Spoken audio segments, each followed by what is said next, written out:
Magandang umaga nga ulit sa inyong lahat at ito po ang presentasyon ng aming grupo na Existentialist Pangalawa. So, meron tayo dito mga materials. Meron tayong dalawang plastic bote, magkaiba ng size. Meron tayong garapon na may butas sa taas. At meron tayong alcohol, pati na rin kitchen lighter. So, unang gagawin natin, yung nasa garapon. Ang tawag na gagawin sa garapon ay jet jar, pulse jet jar. Ibig sabihin,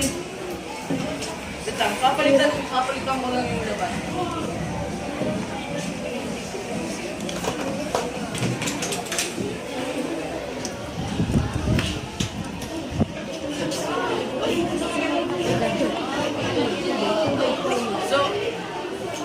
Lalagyan natin siya ng alcohol kahit gaano kadaming alcohol pwede niyong ilagay.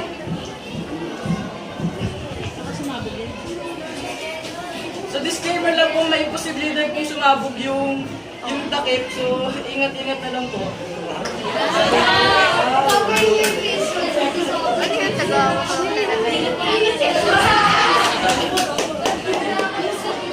So, kailangan po natin na ikot muna i-ano muna natin siya para i-shake natin siya para yung jar ma-covered siya ng alcohol.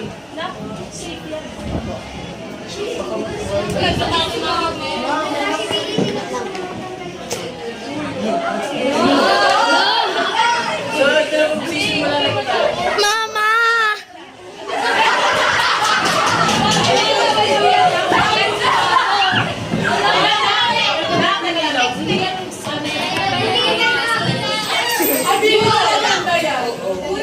Ay, alam ko.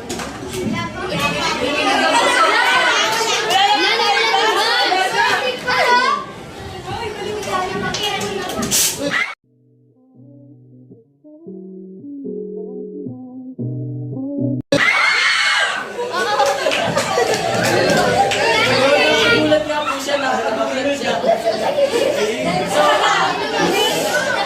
So, ang goal po kasi namin dito, magkaroon siya ng pulse, parang yung apoy po mag-i-stay lang po siya dito hanggang sa mag-cool down siya. Pero dahil nga po yung gamit na alcohol natin is a soft refill, hindi niya po kaya kasi hindi po masyadong yung alcohol niya. So, next natin sa mga bote, ang tawag po dito, bush bottle.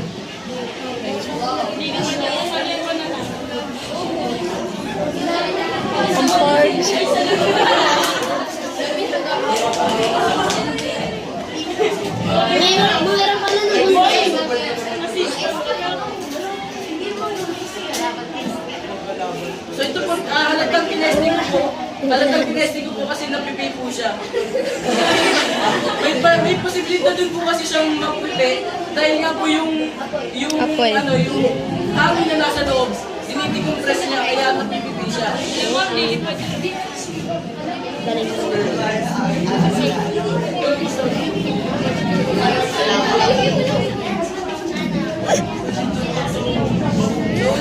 So ulit natin siya.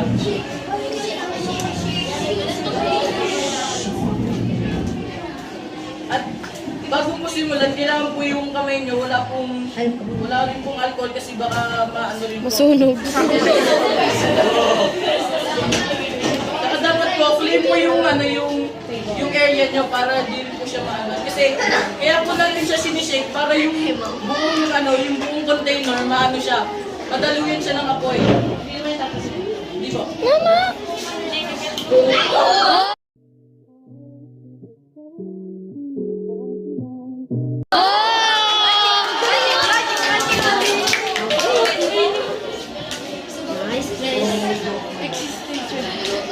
Gusto nyo pa makita ulit dito? Apa!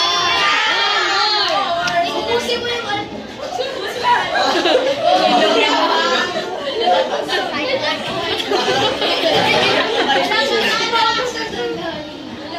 Basahan na ilalim.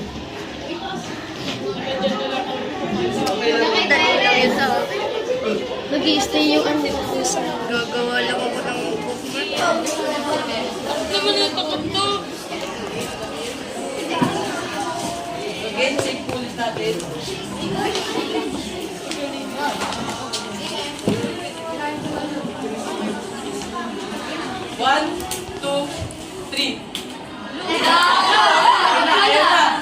Nahiya na sa inyo. Ayun o, ayun na. Wow! Lupit! Nahiya na sa inyo. Nahiya na sa inyo. Lupit. So, di na kaya. Nahiya na. Ito, para mas makita niyo po siya. Mas matagal po siya sa malaki.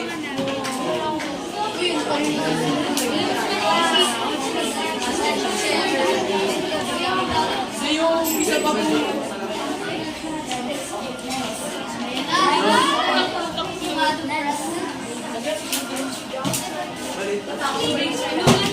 Tubig yan. Dami. So, i-shake ulit natin.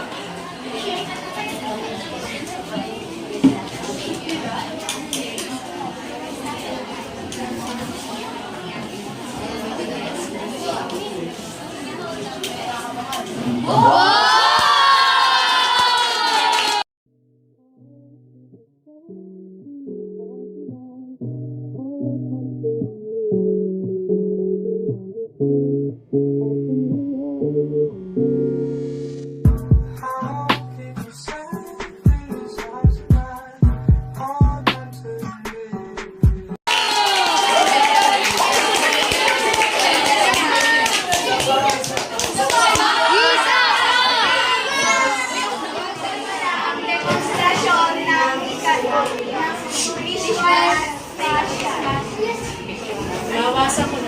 So, papakita po namin sa inyo kung paano po gumawa ng bookmark. Kasi po, minsan po yung iba, tinutupi na lang po, kaya po mabilis masira yung mga libro natin. So, ito, kailangan po natin ng colored paper, tapos tutupiin niyo po sa dalawa. No. Tapos po, tutupiin niyo po siya para po siya maging dalawa. Tapos po, pagpinuhan niyo po siya ganyan. Tapos itutupi niyo po siya ng parang so lahat po.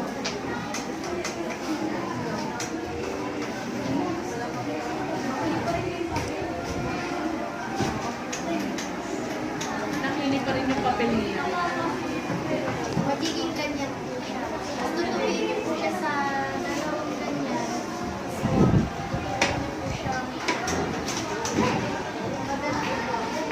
yung loob, yung dito po na side na to, lalagyan po ng glue. Para po, hindi siya mawala sa yun.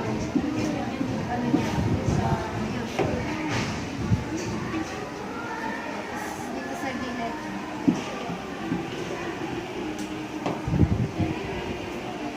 Magiging ganyan po siya. Tapos, tutupin niyo po yung dito.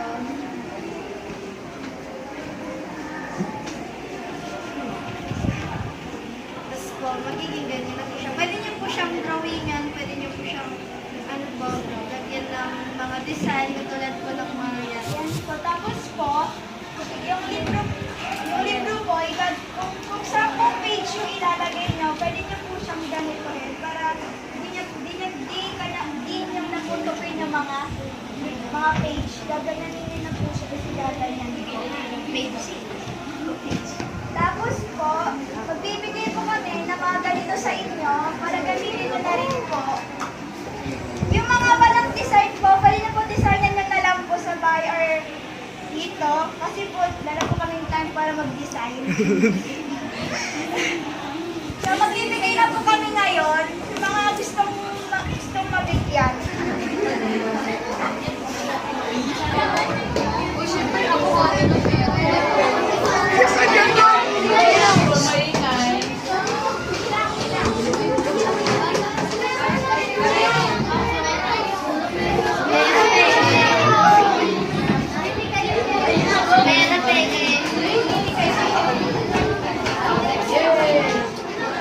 Ito po ang presentasyon ng musical reading.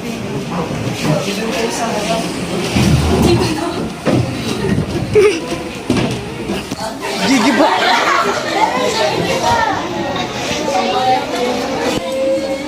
Kahit ikaw ay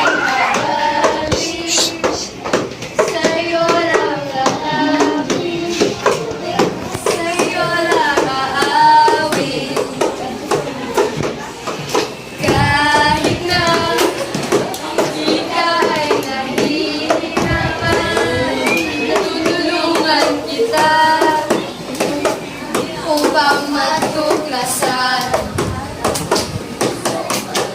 Tatakbot at talong sisigaw ng tuklasan. Iisipin na lang na pangarap ko ito.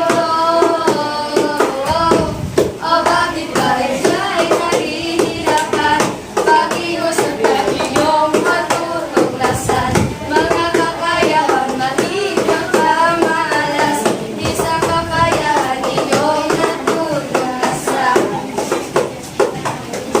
Ito'y awit na nagbibigay sigla, ikaw ay nahihirapan.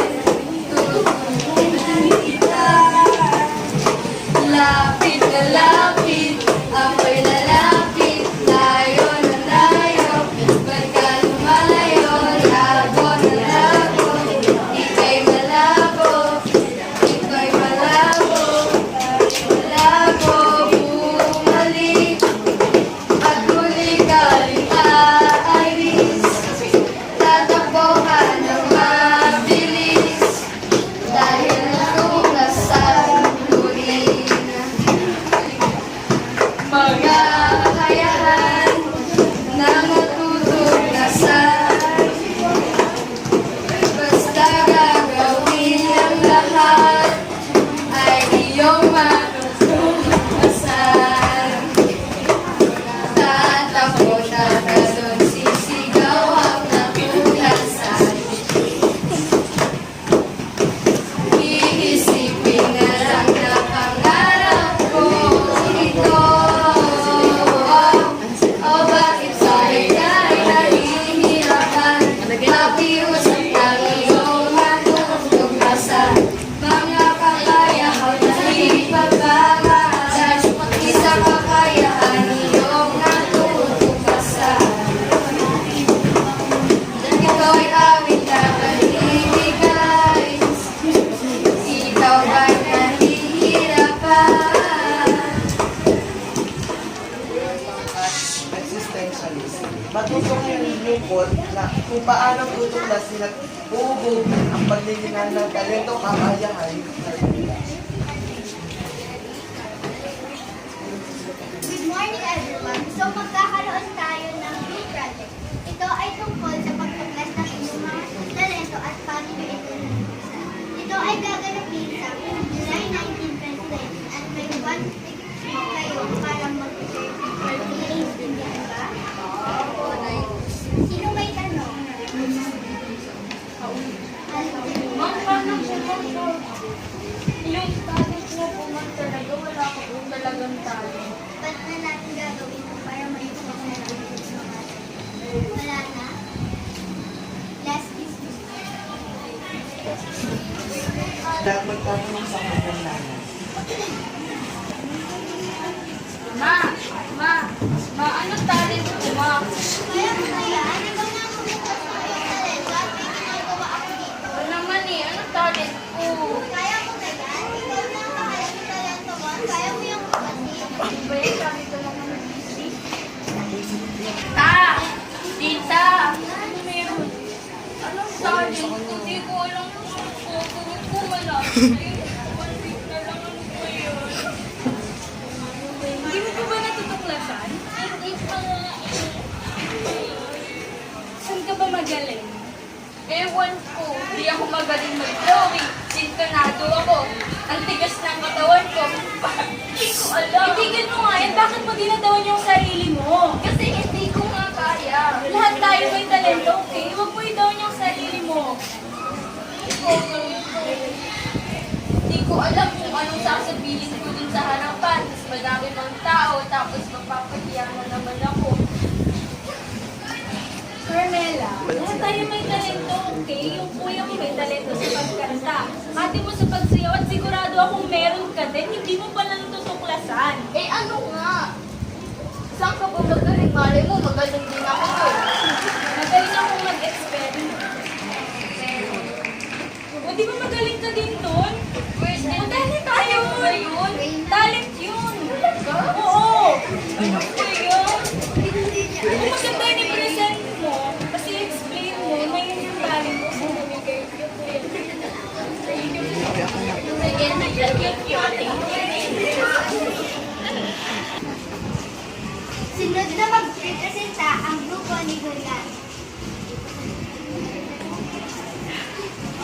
Hindi ko alam kung ano ang aking talento nung umpisa.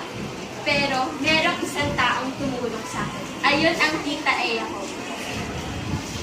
Tita Eya. Ang tumulong sa akin tumuklas ng aking talento. At ang talento kong iyon ay ang existentialist. Ang ginagawa ng mga existentialist ay nag-experiment ng mga bagay-bagay. Nagtanong ako, yung iba ginawa ko, pero unfortunately, hindi ako umasa dun sa bagay na yun. Bagsak ako dun sa kanta at saka sa sayaw. Kaya naman, tinanong ko si Tita Eya at sinabi niya, magaling ako sa pag-experiment. At dun ko nalaman na magaling ako sa bagay na yun. So guys, palapakan natin.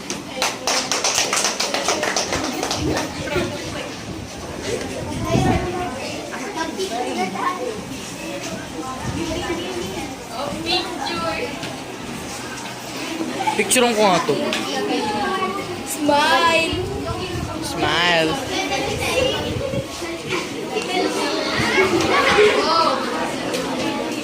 Diyan na po nagtatapos ang aming presentasyon. Bilang isang mag-aaral sa sekundarya, dapat natin tuklasin at hubugin ang ating kakayahan.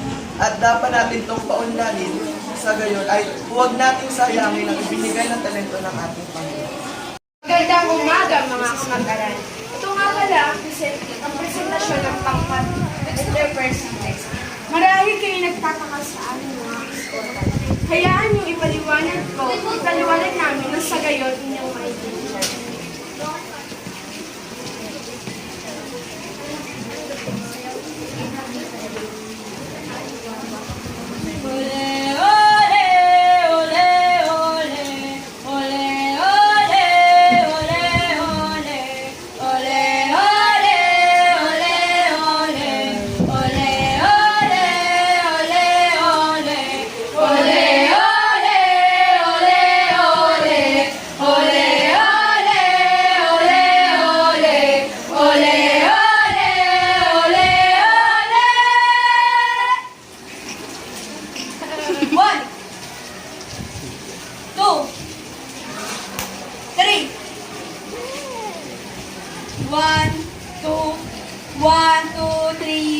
Talento!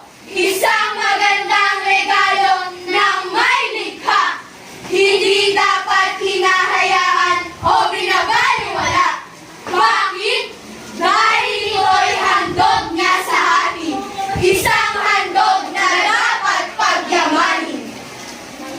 Maaaring ang iba'y nahihiyang ipakita o kaya yung may takot na makutya. Ngunit ang talento'y di dapat sinasarili. Pagkus, ito'y dapat ibahagi at ipagmalaki. Ang mga talento'y di dapat inahiya, sapagkat ito'y galing sa Kanya. Dapat ito'y ating pag-usayan pa, upang tayo'y maging biyasa. Gamitin ang talento, yan ang aming may papayo. Huwag sayangin ang kakayahan, baka sa uli, ito'y iyong pagsisihan. Galing na. Hulog.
Senorita, I wish I could pretend